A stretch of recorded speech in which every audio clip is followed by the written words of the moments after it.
నాటండి.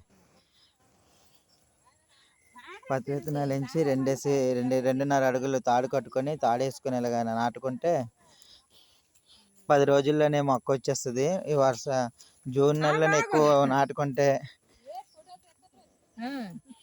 10 రోజుల్లో మొక్క వచ్చేస్తుంది. 2 గింజలు వేసుకుంటే తాడేసుకొని తాడుకు 2.5 అడుగులు కొట్టుకొని ఇలాగా 2 అడుగులకి వేసుకుంటే సరిపోద్ది పత్తి విత్తనాలకి. ఈ జూన్ నెలలో ఎలాగో వర్షాలు పడతాయి. జూన్, జూలై, ఆగస్టు 3 నెలలని మొక్క బాగా పెరిగిపోద్ది. ఏమమ్మా చూపించు ఊడమ్మా. 2 పిక్కలించి తాడు కట్టుకొని ఉడిస్తే ఈ జూన్ నెలలోనే ఉడుస్తుంటే వర్షాలు పడతాయి కదా. వర్షాలు పడాక ఇలాగా తాడు తీసుకొని 2 గింజలు ఉడిస్తే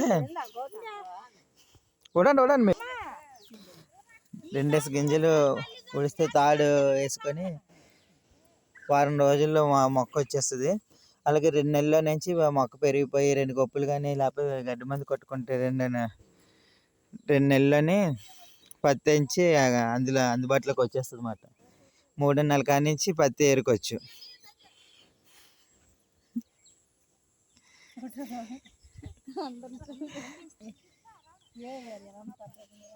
పత్తికి నీరు కూడా అవసరం లేదు. వర్షాల ఆధారంగానే పెరిగిపోద్ది. మంచి ఆదాయం కూడా. మన అందరికి బట్టలు చవకగా ఉంటాయి మాట. ఇలా 2.5 అడుగులకించి తాడు వేసుకొని కర్ర నప్పుకొని ఇలాగ తాడు కట్టుకుని దగ్గర నుంచి ఇలా ఒడుచుకుంటే ప్రతి ఒక్కరు కూడాను బట్టలు చవకగా కావాలంటే ఇలాగ పత్తి వేసుకోవాల్సిందిగా మరి ప్రతి ఒక్క రైతుని యువతనారా అందరినీ కోరుతున్నాను. భూమి ఉన్న ప్రతి ఒక్కరు ఇలాగ పత్తి పంట చేసుకొని పత్తికి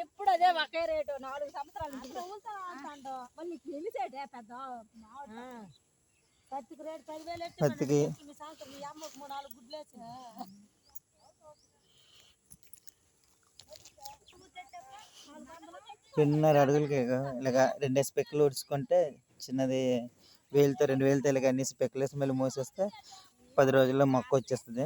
3 రోజులకి వచ్చేది. 3 రోజులకు మొక్క వచ్చేది. పూర్తిగా మనకు 5 రోజులు పూర్తిగా వచ్చేస్తుంది.